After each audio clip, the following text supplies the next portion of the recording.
On the 14th of October 1807, Lady Emmeline Harrow drove a carriage off the Keswick Road in the dark. She did not go over the edge with it. She had planned this carefully, more carefully than anything she had done in her 17 years, more carefully than she had known she was capable of planning. She had thought about every element. The carriage, borrowed from the stable at the hour when the grooms slept deepest. The road, chosen because the ravine below it was deep enough and the drop steep enough that no one would expect to find anything intact.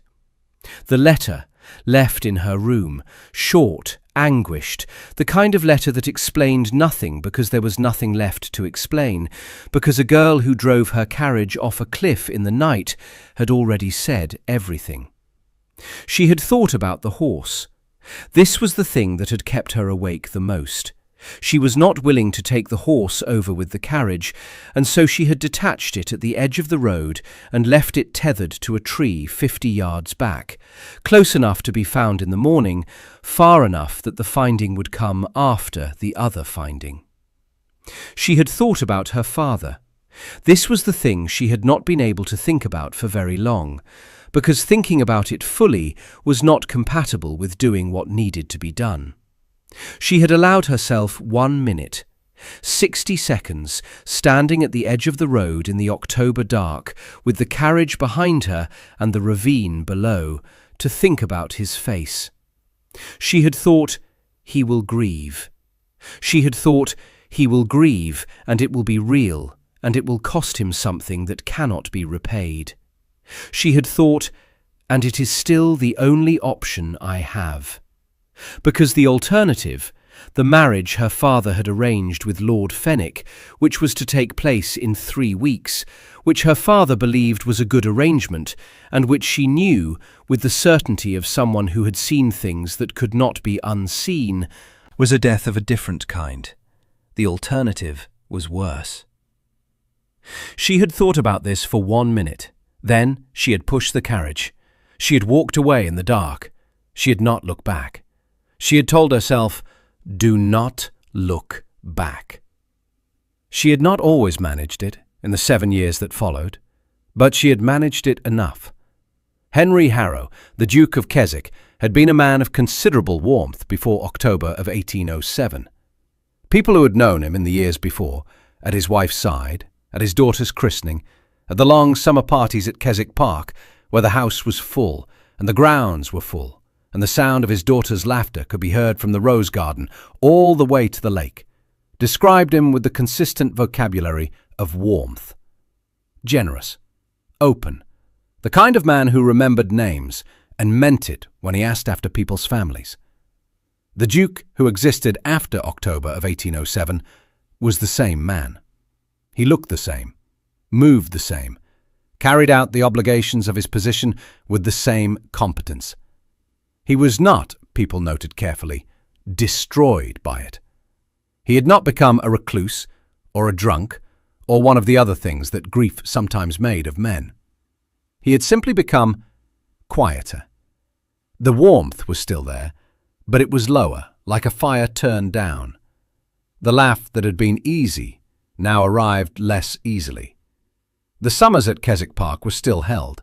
He maintained them because Emmeline had loved them, and maintaining what she had loved was the closest thing to keeping her present that he had found.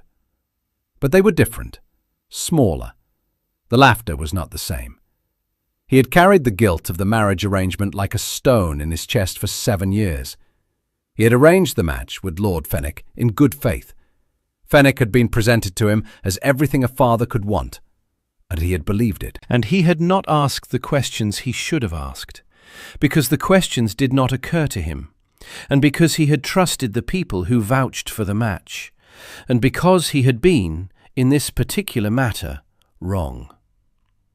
He had learned of Fenwick's nature afterward, had learned it in pieces over the years, the stories that emerged from the women who had passed through Fenwick's life, the legal proceedings that had finally, 4 years ago, resulted in Fenwick's disgrace and removal from society. He had learned what his daughter had known. He had understood then, finally and completely, what she had been running from. It had not made the grief easier, it had made it different, had added to it the specific weight of understanding why, which was in some ways worse than not understanding, because understanding meant knowing that she had been right to go, and that he had not been the father she had needed him to be in the moment that had mattered most. He carried this too. In October of 1814, 7 years to the month, he held the annual autumn ball at Keswick Park, as he always did. The house was lit, the guests arrived, the orchestra played. He stood at the top of the stairs and greeted people with the composed, quiet warmth that he had become, and he thought about Emmeline, as he always did at this time of year. He was not prepared for what happened next. No one was. She had been standing outside the gates of Keswick Park for 20 minutes before she walked through them. She had told herself on the journey here, 3 days from Edinburgh, where she had been living for 4 years under the name Miss Eleanor Gray, working as a teacher in a school for girls that she had helped to build from almost nothing, that she was ready. She had told herself this in the carriage, and at the inn the previous night, and this morning when she dressed, and at every point on the road between the inn and the gates. She was not ready. She did not think there was a version of ready that applied to this. She was 24 years old. She had been 17 when she left. In the 7 years between, she had become someone she was proud of, not the Lady Emmeline Harrow who had been carefully shaped for a drawing room, but someone more useful and more real, a woman who had learned to build things from very little, and to teach and to organize and to persist. She had a life. It was a good life. It was a life built on a lie that had cost her father 7 years of grief. This was the thing she had been unable, in the end, to continue living with. She had come back for 2 reasons. The first was the proof. She had, 6 months ago, come into possession of letters from Lord Fenwick, written to a business associate, which detailed with the casual confidence of a man who expects never to be read, his actual intentions toward the women he married. The letters were damning. They were the thing she had known 7 years ago and had not been able to prove. They were now in the hands of a solicitor she trusted, on their way to the appropriate people. But she had wanted to bring them herself. She had wanted to be the one to hand them to her father and say, "This is what I knew. This is why." The second reason was simpler. She had learned, through the particular intelligence network of women in difficult circumstances that she had been part of for 4 years, that her father's health had declined over the winter. Nothing fatal, a chest complaint, managed, improving. But the word declining had arrived, and she had sat with it for 3 days, and then begun to pack. She could not let him die believing she was gone. She walked through the gates. The house was blazing with light. The carriages were still arriving. She had timed it deliberately, late enough that the ball was in full motion, early enough that the evening was not yet ending, late enough that the drawing room would be too full for anyone to manage a scene, early enough that there was still time for what needed to happen. She was dressed as herself. This was another deliberate choice. She had considered arriving in disguise, working her way gradually to a private moment with her father, managing the revelation carefully. She had rejected it. She had spent 7 years managing things carefully, and she was done with careful management.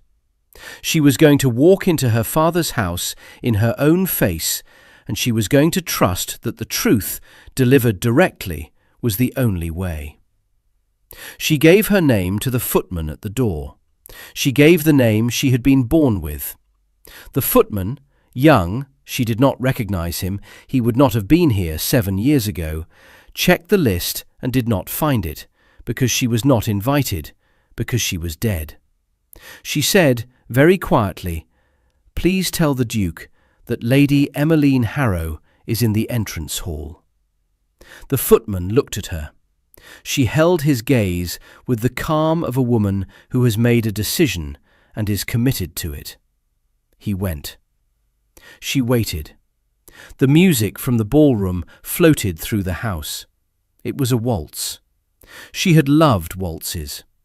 She had danced to that particular waltz, she thought, in this very house, the autumn before she disappeared. She heard footsteps on the stairs. She looked up. Her father appeared at the top of them. He stopped. He was older, 7 years older, and grief had done what grief does, had marked him, had turned his hair from dark to silver at the temples, had added lines to his face that had not been there. He was still her father. She would have known him anywhere on earth. He looked at her. She looked at him. She said, "Papa." It was the only word she had prepared. It was, it turned out, the only word that was needed. He came down the stairs, not quickly, not the way a man runs when he cannot believe what he is seeing and needs to reach it before it disappears. He came down slowly, with the deliberate quality of a man who has learned over 7 years to be very careful about hope, because hope of a particular kind had been used up on a particular day, and the refilling of it was something that needed to be approached with great care. He stopped at the bottom of the stairs. She stood in the entrance hall, in the blue dress she had worn because it was the colour he had always said was her colour, with her hands at her sides and her chin level, and her eyes, she could feel this. She could feel that her eyes were too full, that whatever composure she had assembled outside the gates was not going to last much longer. "Emmeline," he said. His voice was... She had forgotten. 7 years of remembering it, and she had still forgotten the specific quality of it, the warm, precise sound of her name in his voice. "Yes," she said. "It is me. I am alive. I am... Papa, I am so sorry." He crossed the entrance hall. He put his arms around her. She had not planned for this, had planned for a conversation, for explanation, for the careful delivery of truth. She had not planned for the simple, physical reality of her father's arms around her for the first time in 7 years.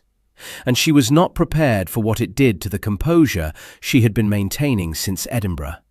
She held on. He held on. They stood in the entrance hall of Keswick Park while the waltz played in the ballroom and the party continued 30 feet away, and neither of them spoke, because there was nothing that words could do in that moment that the holding could not do better. After a while, she did not know how long, she had lost the ability to track time. He loosened his arms and held her at arm's length and looked at her face with the focused, searching attention of a man taking inventory of something precious. "You are well," he said. Not a question, assessing. "I am well," she said. "I am well, Papa. I will tell you everything, but first," she paused, "are you well? I heard you were ill this winter." Something shifted in his face. "You heard. I have known things. From a distance. I could not stay entirely away. I watched from far enough that you could not see me, and She stopped. "I know that does not help. I know it does not make it better. But I want you to know that I never stopped." "Emmeline," he said gently. She stopped. "Come," he said. "There is a room, quiet, not the ballroom." He glanced in the direction of the music. "Your arrival will have been noticed. We have perhaps 15 minutes before someone comes to investigate." She almost laughed. The practicality of it, the precise, calm management of a complicated situation, was so entirely him, so specifically her father, that it went through her like a physical thing. "Yes," she said. Lead the way." He led the way to the small study off the entrance hall, the room where he had always done his private correspondence, the room she had come to as a child when she needed him and the door to the library was closed. It was exactly as she remembered. The same desk, the same chair, the portrait of her mother on the wall that had been there since before she was born. She stopped when she saw the portrait. Beside it, in a frame she did not recognize, was a miniature, her own face. Younger, the face she had had at 17, painted for her birthday that final summer. She looked at it for a long moment. "Sit," her father said, very quietly. She sat. He sat across from her. And the conversation that had been 7 years in the making finally began.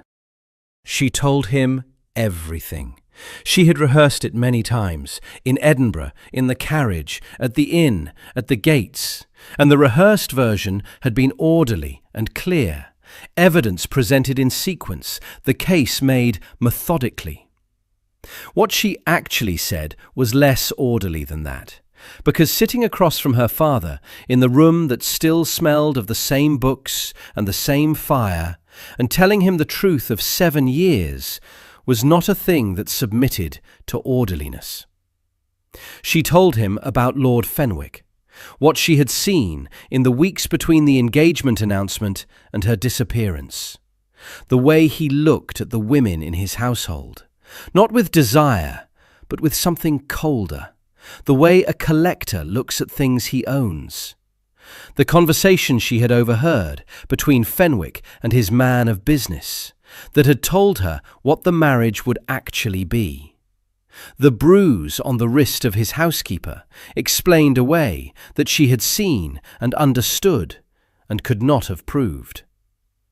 She told him about the night of the carriage, the planning, the horse, the letter, the walk in the dark, south along the road until she reached the village, where she had waited in the church until morning, and then walked to the coaching inn and paid for passage to Newcastle with the money she had been quietly saving, the same way Rosalind had saved, the particular competence of young women in impossible situations, who plan for the moment when they must move. She told him about Newcastle and then Edinburgh, and the woman there, a Mrs. Catherine Drummond, a widow of 50 who ran a school for girls, and who had taken in a 17-year-old who arrived on her doorstep with nothing, and a very credible story of needing to disappear, who had given her a life when she had nothing to build one from. She told him about the years, the teaching, the school that had grown, the girls who had passed through it, some of whom had arrived in circumstances not entirely unlike her own. She told him about the letters she had found 6 months ago, the Fenwick correspondence, which she placed on the desk between them, which he read, slowly, with the expression of a man reading something that confirms what he had come to understand, and that is no easier for being confirmation. She told him about the solicitor in Edinburgh, and the legal case that was already in motion, and the reason she had wanted to be the one to bring the letters herself. And she told him, last, hardest, the thing she had not rehearsed, because there was no way to rehearse it, about the watching from a distance. The letter she had written on his birthday every year and not sent. The woman in Edinburgh who received the London papers and who had, for 4 years, let Emmeline read them because the papers carried the social notices, and the social notices told her that her father was alive, was well, was at Keswick Park, was hosting the autumn ball. The year the social notices had mentioned his health, and she had sat with the newspaper for a long time. When she finished, the study was very quiet. Her father had not interrupted. He had listened in the way that had always been one of the things she loved most about him, the complete, patient attention of a man who understood that some things needed to be fully said before they could be responded to. He looked at the letters on the desk. He said, "Fenwick." "Yes." "He was convicted 4 years ago." I followed the case. I know. I followed it too. You knew when you left what he was. Yes. And you could not tell me. It was not an accusation. It was the slow arrival at understanding. I did not think you would believe me, she said. I was 17. He was... The vouching was very complete. The people who spoke for him were people you trusted. And even if you had believed me, she paused, he would have found a way. I could not prove what I knew. The only proof was going to arrive after the wedding, and I was not willing to wait for that proof. He was quiet. You were right, he said. She blinked. You were 17 years old, he said, and you saw something clearly that I did not see, and you made the only decision that was available to you, given what you knew and what you could prove. You were right. He met her eyes. And I was not the father you needed me to be. I did not ask the questions I should have asked. I did not look closely enough. I trusted people I should have examined more carefully. A pause. I have known this for 4 years, since the trial. I have known it, and I have had no way to say it to you. Papa, you protected yourself, he said, because I had not protected you, and you paid for it for 7 years. I am not going to make that worse by requiring you to comfort me about it. She looked at him. She had rehearsed many versions of this conversation. In none of them had he said anything like this. I am going to say something, she said carefully. Say it. I have been angry, she said, for 7 years, in the way that lives underneath love and does not cancel it. I was angry that I had no choice. I was angry that the people who should have protected me did not. I was angry at Fenwick and at the system that made men like him possible, and at... She paused. At you, sometimes, briefly, for not seeing. He did not flinch. Yes, he said, you had the right to be. I need you to know that it has not been the whole of what I felt. It has lived alongside the rest, alongside missing you, alongside wishing I could come back, alongside the birthday letters I never sent. Tell me about the letters, he said, very gently. She told him about the letters. He listened. When she finished, he was quiet for a moment. Then he said, I wrote to you too, every year on your birthday. I wrote as though you might read it someday. He paused. Perhaps that was foolish. No, she said, it was not foolish. Perhaps, he said, with the careful, tentative quality of a man approaching something he has not permitted himself. When all of this, he gestured at the letters, at the study, at the evening outside the door. When the immediate things are managed, you might read them. She looked at her father across the desk. She thought about 7 years of birthday letters written and not sent. She thought about a man who had written back to a daughter he believed was gone, because some things need to be said regardless of whether anyone can hear them. I would like that very much, she said. They had been in the study for 40 minutes when the knock came. It was Mrs. Harrington, the housekeeper, who had been at Keswick Park for 30 years, and who had, when the footman relayed his message and the Duke had descended the stairs and the entrance hall had gone very still, excused herself from the group of guests nearest the door, with the composed efficiency of someone who understood that certain things required management before they required explanation. She opened the study door with the expression of a woman who had absorbed what she was seeing and had not yet permitted herself to feel it. "Your Grace," she said, and then, looking at Emmeline with the particular quality of a woman encountering something she had grieved, "My lady." "Mrs. Harrington," Emmeline said. The housekeeper pressed her lips together, nodded once. The nod contained, Emmeline thought, approximately 7 years of things.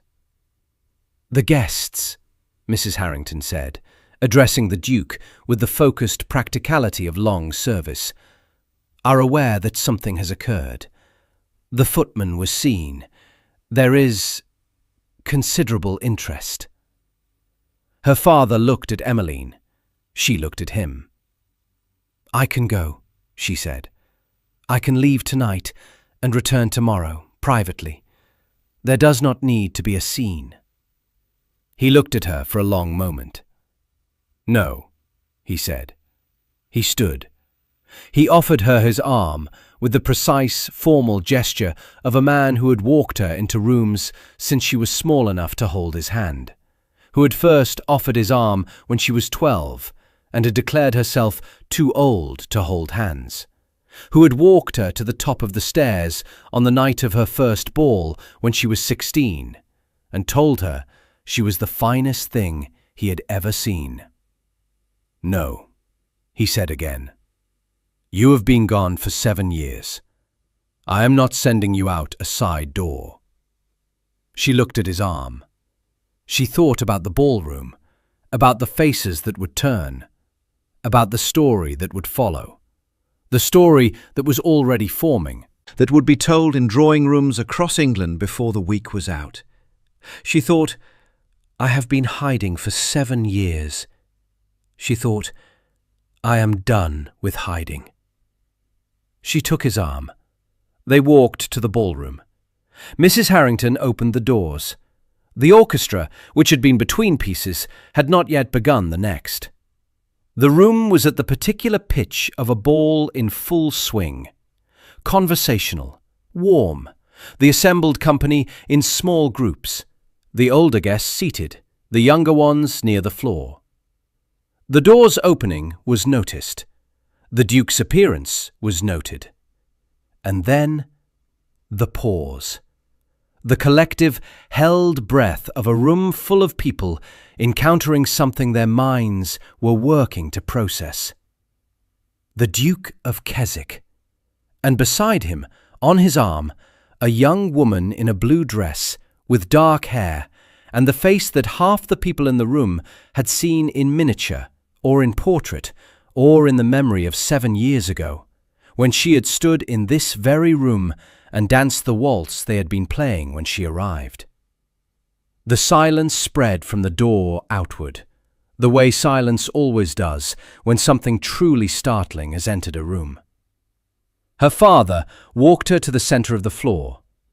He stopped.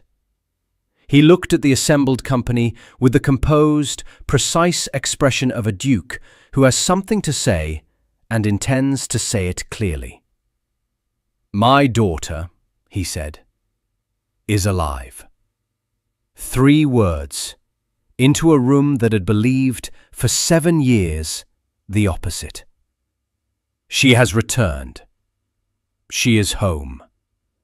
The circumstances of her absence are a family matter, and will be addressed in time. Tonight, he paused, and the pause contained everything.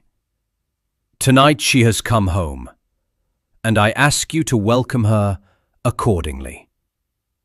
The room was very still for exactly 3 seconds. Then Lord Aldwych, who was present, as he always was at significant moments in England's social history, and who had the gift of knowing precisely when to move first, began to applaud. The room followed. It was not the unanimous, unconsidered applause of a crowd following a cue. It was the genuine applause of people who were moved, who were encountering something they had not expected, and that reached them in the place where unexpected things reach people when they are real. Emmeline stood beside her father in the centre of the ballroom at Keswick Park and heard the sound of it and held herself together by the thinnest possible margin. Her father looked at her. She looked at him. "Welcome home," he said, very quietly, just for her. She breathed. "Thank you," she said, "for the letters." He blinked. "I have not given them to you yet," he said. "I know," she said. "Thank you anyway, for writing them." He pressed her hand on his arm. The orchestra, reading the room with the professional intelligence of musicians who have played many evenings and know when to begin again, started the next piece. It was a waltz. Of course it was a waltz. The story, as it spread through England in the days that followed, went through the usual process of distortion that all remarkable stories undergo. The bare facts were these. Lady Emmeline Harrow, believed dead for 7 years, had returned to Keswick Park on the evening of the annual autumn ball and had been publicly acknowledged by her father, the Duke of Keswick, in front of approximately 80 witnesses. The reasons for her disappearance were connected, in some way that the accounts variously described, to the disgraced Lord Fenwick, whose conviction 4 years ago had been sufficiently public that the connection, once suggested, required little elaboration. The embellishments were numerous and creative and mostly irrelevant. What mattered, what the people who were actually present at Keswick Park in the days following the ball understood, was simpler than any of the embellishments. The Duke of Keswick, who had been quietly and persistently diminished by grief for 7 years, was not diminished any more. It was visible in the way that these things are visible, not dramatically, not in the way of a man transformed overnight, but in the specific quality of his presence in a room, the way the warmth that had been turned low was turned up again. He laughed more easily. He moved through his house with a different relationship to it, the relationship of a man inhabiting rather than managing. He and Emmeline spent 3 days mostly in the study, working through things that required working through, the Fenwick letters and the legal proceedings, the practical questions of her return and what it meant for her situation and his. The 7 years of birthday letters read aloud between them over 2 evenings, which was something she would carry for the rest of her life as one of the most important things she had ever been given. He had written 31 letters. She had missed 7 birthdays. There were 7 letters that covered those years, 1 for each, and the remaining were from the years before, letters he had written starting when she was born, that described the world for her in the particular, warm precision of a man who wanted his daughter to know what things were like. She read them all. She had to stop frequently. On the 3rd day, they spoke about Edinburgh, about the school, about the life she had built, which she described with the care of someone presenting something important. Not a lesser life, not a life of waiting, but a genuine life, with its own shape and its own achievements. He listened with the focused attention he always gave her. He said at the end, "You built something." "Yes," she said, "from nothing." "From almost nothing. Mrs. Drummond gave me the beginning." "I would like to meet Mrs. Drummond," he said. "She would like to meet you," Emmeline said. "She has read every social notice that mentioned your name for 4 years." He looked at her. "She helped you watch," he said quietly. "She helped me watch," Emmeline confirmed. He was quiet for a moment. "I owe her a great deal," he said.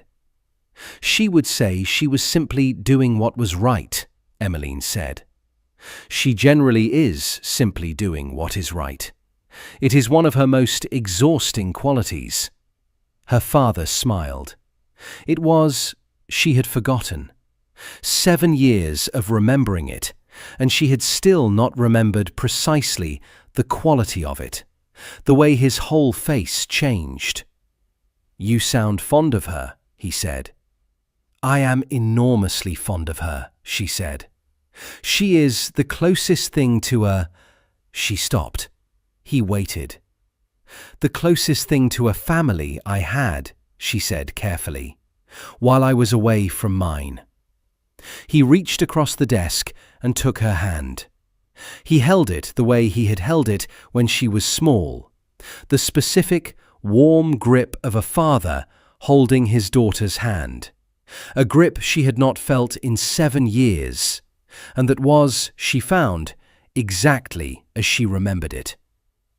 "You are home now," he said. "Yes," she said. "And the school?" She looked at him. "It does not have to be a choice," she said carefully. "I have been thinking about this since Edinburgh. The school it does what it does because it exists in Edinburgh, because the girls who need it are there. But there are girls who need it everywhere." She paused. "I would like to go back to say goodbye properly, to hand it over to the woman I have been training for 2 years to run it, and then—" She paused again. "I would like to come home, and perhaps build something here." He looked at her for a long moment. "What kind of something?" he said. "I have some ideas," she said. "Tell me." She told him. He listened.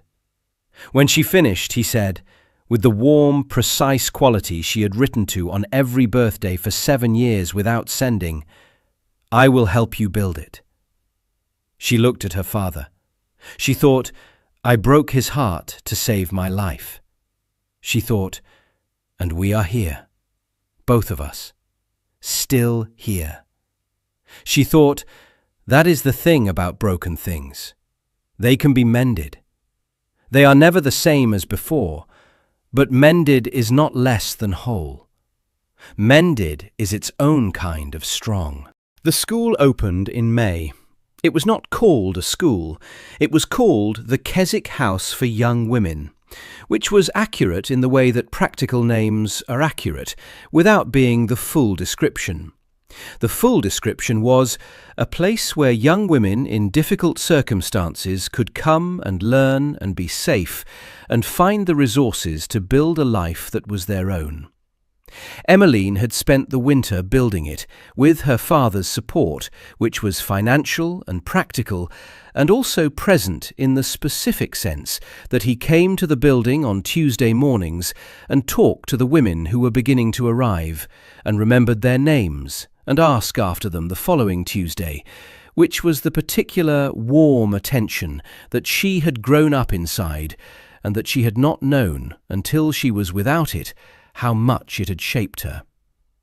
Mrs. Drummond came from Edinburgh in March. She arrived at Keswick Park with 1 trunk and the expression of a woman who has been curious about something for 4 years and is finally getting to see it. She was 60, broad-shouldered, direct, and possessed of the particular quality of a person who has spent decades making things work with limited resources and has arrived at a serenity about it. She shook the Duke's hand. The Duke shook hers. They looked at each other with the mutual assessment of 2 people who had been on opposite ends of the same story for 4 years without meeting. Mrs. Drummond said, "Your daughter is remarkable." The Duke said, "I know. She always was." Mrs. Drummond said, "She could not see it for a while." Being remarkable when no one is looking is harder than it sounds. The Duke said, "I know. I was not looking carefully enough."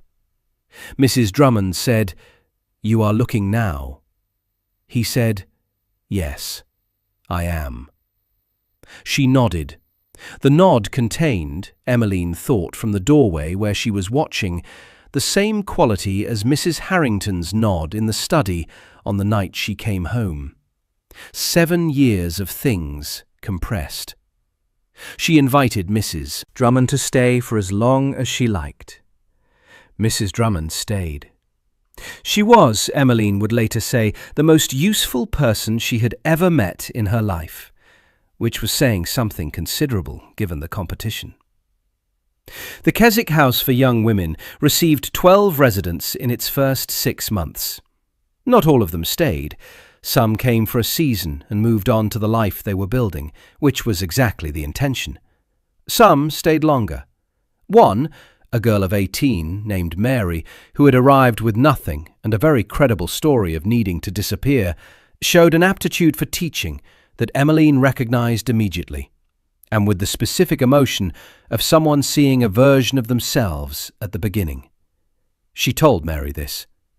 Mary said, "I do not know how to do what you do." Emmeline said, "I did not know either. I learned." Mary said, "What is the most important thing you learned?" Emmeline thought about it.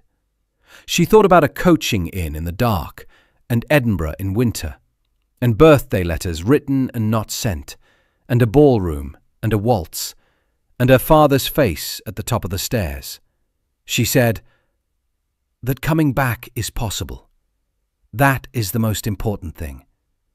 People think that once they have gone too far, there is no coming back. There almost always is. The way back is harder than it looks and longer than you expect, but it exists." Mary looked at her. She said, "Did you find it hard?" Emmeline said, "Yes." She said, "Was it worth it?" Emmeline thought about Tuesday mornings at the building site, and her father remembering names, and Mrs. Drummond at the dinner table arguing cheerfully about something, and the 31 birthday letters that lived now in a box in her room at Keswick Park, and that she read sometimes, on the days when she needed to be reminded of what love looked like, when it had nowhere to go, and kept going anyway. She said, "Yes." She said, "It was entirely worth it." Outside the window of the school, the Keswick Park grounds were coming into May. The same grounds where she had played as a child, where the lake was still the lake, and the rose garden was still the rose garden, and the sound of laughter on the right afternoon could still be heard from one end to the other. Her father was in the garden. She could see him from the window. He was talking to one of the new residents, a quiet woman of 20 who had come last week and had not yet found her footing. And he was listening with the focused, warm attention that was simply who he was, the thing grief had turned down and that was now turned up again. The woman in the garden said something. He laughed.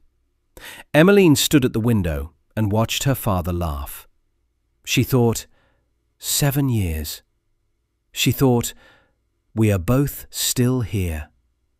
She thought, that is enough. She thought, that is more than enough. That is everything.